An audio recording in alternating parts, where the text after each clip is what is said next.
د بېنظیرو د روپو لپاره چې کومو کسانو رجسټریشن کړی دی هغه دا وایي چې موږ ته به دا روپۍ میلاویږي که نه میلاویږي. په دې کې ځینې کسانو ته ویلټ سیم میلاو شوی دی. کومو کسانو ته چې روپۍ میلاویږي نو هغو ته ویلټ سیم هم میلاویږي، خو هغو ته دا پته نه لګي چې دا زموږ د اکاونټ سره یو ځای شوی دی که نه دی. نو د هغې لپاره دا چک کول غواړي. کوم چې نوي کسان دي هغو له پکار دی چې هغه خپلې روپۍ چک کړي، او کم چې دغه کسان دي دا سیم یې راغستی دی نو هغو له خپل سیم چې دي دا هم چک کېده پکار دي چې دا زموږ د اکاونټ سره یو ځای شوی دی که نه دی. نو نننۍ ویډیو چې دا هغه زموږ د دې په باره کې ده، دا ویډیو معلوماتي او د غریبانو دپاره تاسو دا ویډیو رالی دا مخکې شیر کوئ چې نورو کسانو ته وررسي.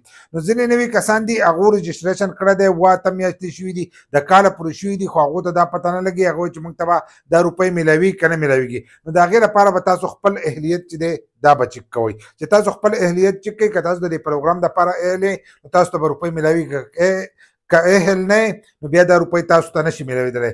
دغه شانتې ځینې کسانو ته ویلټ سیم چې دی دا میلاویږي، ځینو ته څه خو کومو کسانو ته چې روپۍ میلاویږي نو راتلونکی قسط چې دی هغه به ستاسو په ویلټ اکاونټ کې میلاویږي.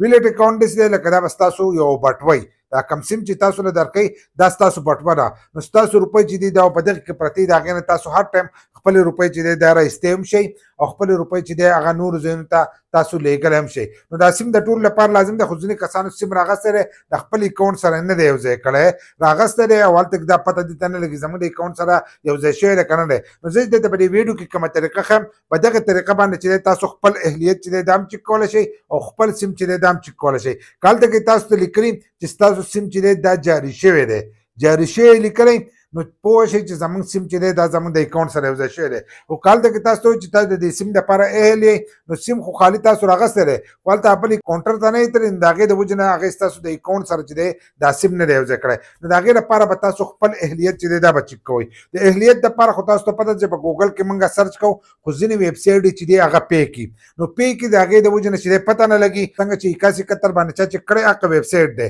خو ځینې کسانو ته پیک راځي، پیک راځي نو په پیک باندې صحیح معلومات چې دی هغه نه ورکړي. نو په هغې کې به تاسو د خپل شناخت کارت نمبر ورکوئ او هلته کې یو کوډ دی هغه کوډ چې دی دا به ورکوئ.